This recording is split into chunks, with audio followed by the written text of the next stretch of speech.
You've seen it. The garlic bulb in the back of the drawer with green shoots pushing out of every clove. The shallot in the wire basket with a single pale stalk reaching toward the light. The sweet potato forgotten in the bottom of the pantry, sprouting purple buds along its skin. The onion that's gone soft on top because something inside it is trying to grow. Most of us look at these, sigh, and toss them in the bin. We assume they've gone bad. Yeah, they haven't. They're trying to do what they were designed to do: grow into a new plant. And almost every one of those forgotten kitchen scraps you've thrown away over the years could have given you a free harvest if you'd known what to do with it. I want you to think about that for a second. The garlic in your drawer right now is 8 to 12 plants. The shallot sprouting in the basket is a small harvest of new shallots, ready to plant. That sweet potato at the back of the pantry can throw 20 slips, each one becoming a vine that yields 3 to 8 tubers. The basil wilting in the fridge can root in water within a week and become a permanent plant. The dried beans in your cupboard, the pumpkin seeds you scooped into the bin last Halloween, the tomato suckers your neighbor is pinching off and discarding right now. All of it, every bit of it, is the same material that catalog companies dry, package, and sell back to us every spring for 10 times what it's actually worth. This is the part most gardeners never quite work out. Your kitchen has been a seed vault the whole time. You've been walking past it for years. Let me walk you through what's actually worth doing, what's safe, and where most of the internet advice on this subject quietly gets things wrong. Because there are 2 or 3 places it gets dangerously wrong, and you need to know about them before you start. Start with the pineapple, because it's the one most people assume is impossible. The leafy crown you slice off the top of a fresh pineapple is technically a clone of the parent plant. Cut it cleanly, with about ½ an inch of fruit attached. Strip the bottom 3 or 4 rows of leaves to expose the small woody stub, and let it dry on the counter for a day or 2 so the cut can heal. Then either suspend it in a jar of water until you see white roots, or push it directly into well-draining potting mix. In the warm zones of Florida, southern Spain, or Portugal, that crown can live outside year-round. Anywhere colder, it becomes a houseplant. And a beautiful one, with stiff, sword-like leaves arranged in a perfect rosette. Now, the part you should know honestly. The internet will tell you a kitchen scrap pineapple fruits in 18 to 24 months. That number assumes tropical conditions and full sun. In a living room in Ohio or a kitchen in Manchester, you're looking at 3 to 5 years before you see a flower spike, and sometimes never. Grow it because the plant is worth having. The fruit, if it comes, is the bonus. Sweet potatoes are one of the highest return plants on this entire list. That sprouted tuber you almost threw out can produce 10 to 20 slips, when suspended half submerged in a jar of water. Once each slip reaches 4 to 6 inches, twist it off, root it in water for another week, and plant it after your last frost. Each slip becomes a sprawling vine that yields 3 to 8 new sweet potatoes underground. The leaves are edible too. They cook down like spinach, and most Western gardeners have no idea they're throwing away half the plant every season. Tomato suckers are the third one. The supply is essentially infinite if you've got a neighbor with a tomato bed. Suckers are the small side shoots that grow in the V where a leaf branch meets the main stem. Experienced tomato growers pinch them off all summer to keep the plant focused on fruiting. Those discarded shoots, dropped into a glass of water on a windowsill, root in 5 to 7 days. Plant them out, and you've got a free, genetically identical copy of someone else's prized tomato. Ask any allotment holder in July whether you can have their pinch-offs, and they'll laugh and hand you a bag. Fresh herbs work the same way. The bunch of basil wilting in plastic at the back of your fridge. Most of those stems will root in water within a week. Mint, oregano, rosemary, lemon balm, sage, thyme. Every one of those is propagated from cuttings by professional growers, not from seed. Snip a 4-inch piece, strip the lower leaves, drop it in water, and watch what happens within 7 days. That's the easy half of the list. The next four are where things get more interesting, and where one of them, if you're not careful, can actually kill you. The fourth plant on this list is the one I want you to be most careful about, because the internet has been giving the wrong advice on it for years, and it can put you in a hospital.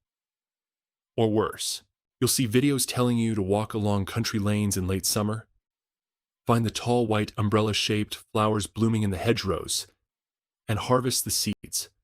They'll call it Queen Anne's lace or wild carrot, and tell you it's the ancestor of the carrot in your kitchen.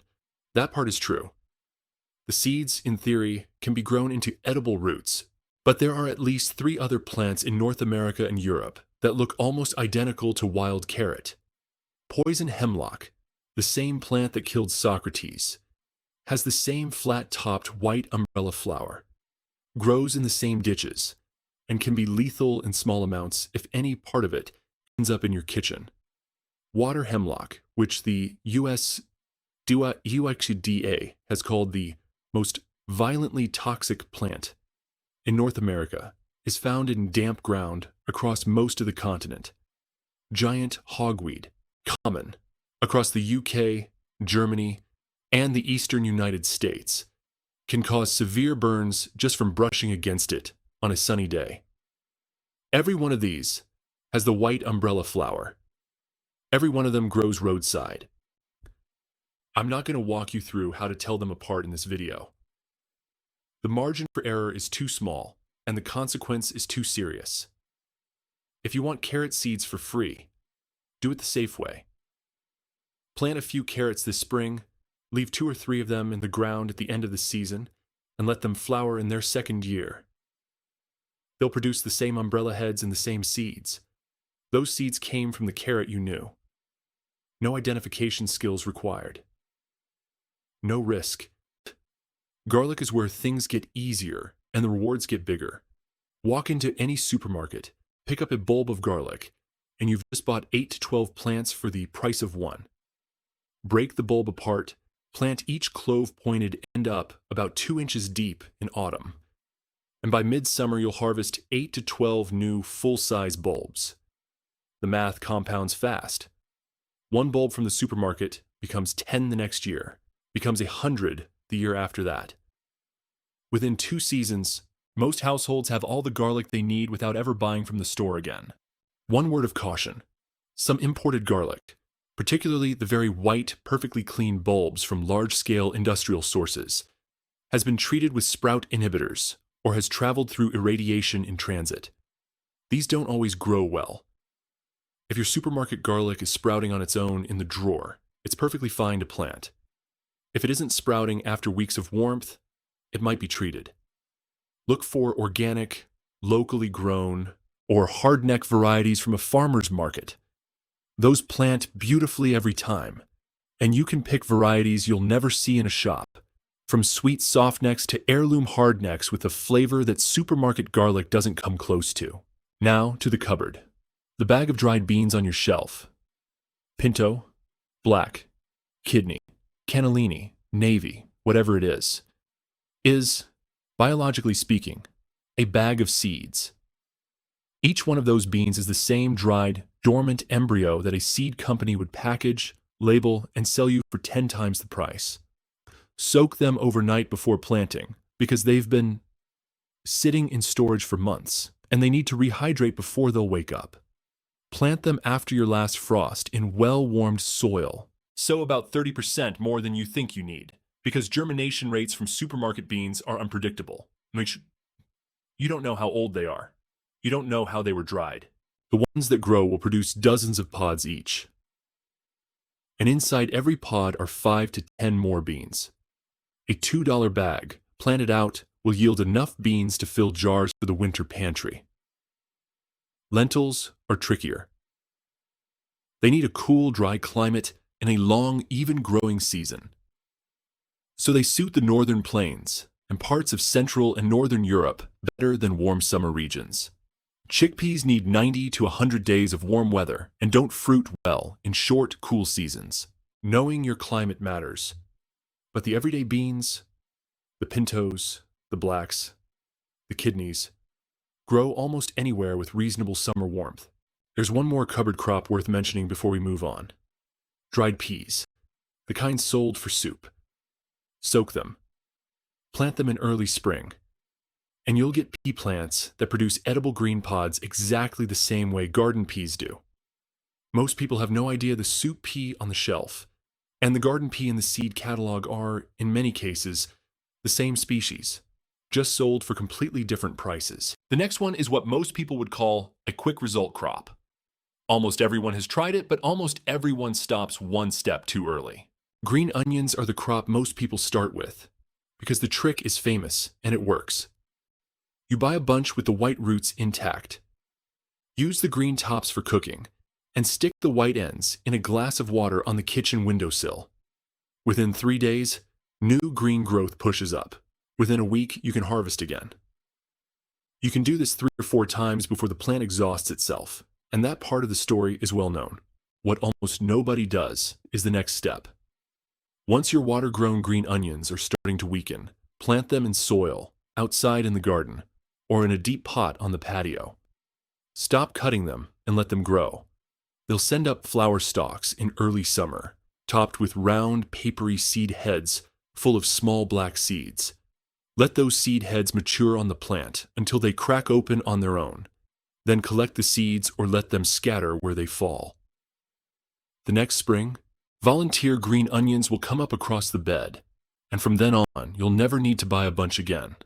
They self-perpetuate, quietly, year after year. Pumpkin and winter squash seeds are the next one, and this is one of the places the internet gets things wrong, in a way I want to fix. You'll be told that the seeds you scoop out of a butternut, an acorn, or a Halloween carving pumpkin will grow into the same fruit next year. Sometimes that's true. More often, it isn't. Most squash sold in supermarkets today are F1 hybrids. The seeds inside don't reliably produce the same fruit as the parent, and squash cross-pollinates aggressively. If the parent plant grew next to a different squash variety, the seeds inside carry that genetic mix. The fruit you grow next year may look nothing like the one you saved the seeds from. The fix is straightforward. Look for heirloom or open-pollinated squash at a farmer's market, a farm stand, or a CSI box. Ask the grower directly. Most will tell you whether the variety is open-pollinated, and many are proud to. Cinderella pumpkins, Long Island cheese, Waltham butternut, delicata, Lakota. These are heirlooms whose seeds reliably grow into the same fruit. Save those seeds, dry them on a paper towel for a week, store them somewhere cool and dark, and plant them after your last frost. One mature plant produces 3 to 8 large fruits, each containing hundreds more seeds. The supply, once you start, is limitless. The last one is the trickiest, because the internet has been telling you something untrue about it for years. You've probably read that a sprouted onion in your pantry, planted in soil, will produce 4 to 8 new bulbs around the original. That's repeated everywhere in dozens of articles, and it's wrong for the kind of onion most people are buying. A standard yellow, white, or red bulb onion, the kind in the netting bag at the supermarket, does not split into multiple bulbs when it sprouts. What it does is bolt. It sends up a flower stalk, produces a seed head, and the original bulb withers as it pushes all its energy into reproduction. You can collect the seeds, which is genuinely useful, but you don't get a clutch of new onions out of one sprouted one. What is split into multiple bulbs is a different plant entirely. Shallots and multiplier onions, sometimes called potato onions. These belong to the same species as the bulb onion, but to a different variety group, and they reproduce by division rather than by seed. If you find a sprouting shallot in the back of your wire basket, that one is the gold. Plant it whole, just below the soil surface, in autumn or early spring, and by midsummer you'll dig up a cluster of 4 to 10 new shallots from the single bulb you started with. Then you save a few of those, plant them again the next year, and the supply compounds the way garlic does. So the rule is simple. Don't expect a sprouted supermarket bulb onion to multiply. Do plant any sprouted shallot or potato onion you come across. The difference between the two changes everything about what's actually happening in that pantry. There's one more thing to know before you start, and it applies to everything we've talked about. Supermarket potatoes that have sprouted in your pantry, the ones with eyes pushing out of every side, should be eaten, not planted. Cooperative Extension Services across the United States and the RHS in the UK both warn against this. Supermarket potatoes can carry late blight, ring rot, scab, and other diseases that, once introduced into your soil, can stay there for 4 to 7 years and contaminate every potato crop you grow afterwards. Some are also treated with sprout inhibitors that interfere with growth. If you want to grow your own potatoes, spend the small amount on certified seed potatoes from a reputable supplier. It's the one place on this list where the cheap shortcut isn't worth what you save. What ties all of this together is a quieter principle than most gardening advice ever talks about. The kitchen is a working system, and most of what passes through it is, somewhere in its life cycle, capable of becoming a plant. Once you start seeing it that way, the trip to the garden center stops feeling necessary. The compost heap stops being a place where good things go to die. The drawer with the sprouting garlic stops being a problem. Your garden begins to feed itself, year after year, with almost no input from a catalog or a checkout till. If something in this video shifted how you'll look at your kitchen tomorrow morning, if you've got a sprouted shallot or a basil bunch wilting in the fridge that you're going to plant instead of throw out, drop the word grow in the comments. I read them. It tells me you're going to give one of these scraps a second life. And it helps the channel reach the next gardener who's been quietly tossing free harvests into the bin. Hit the like button while you're there. Not for me. For the next person who's about to throw away a perfectly good plant and doesn't yet know they don't have to. I'll see you in the next one.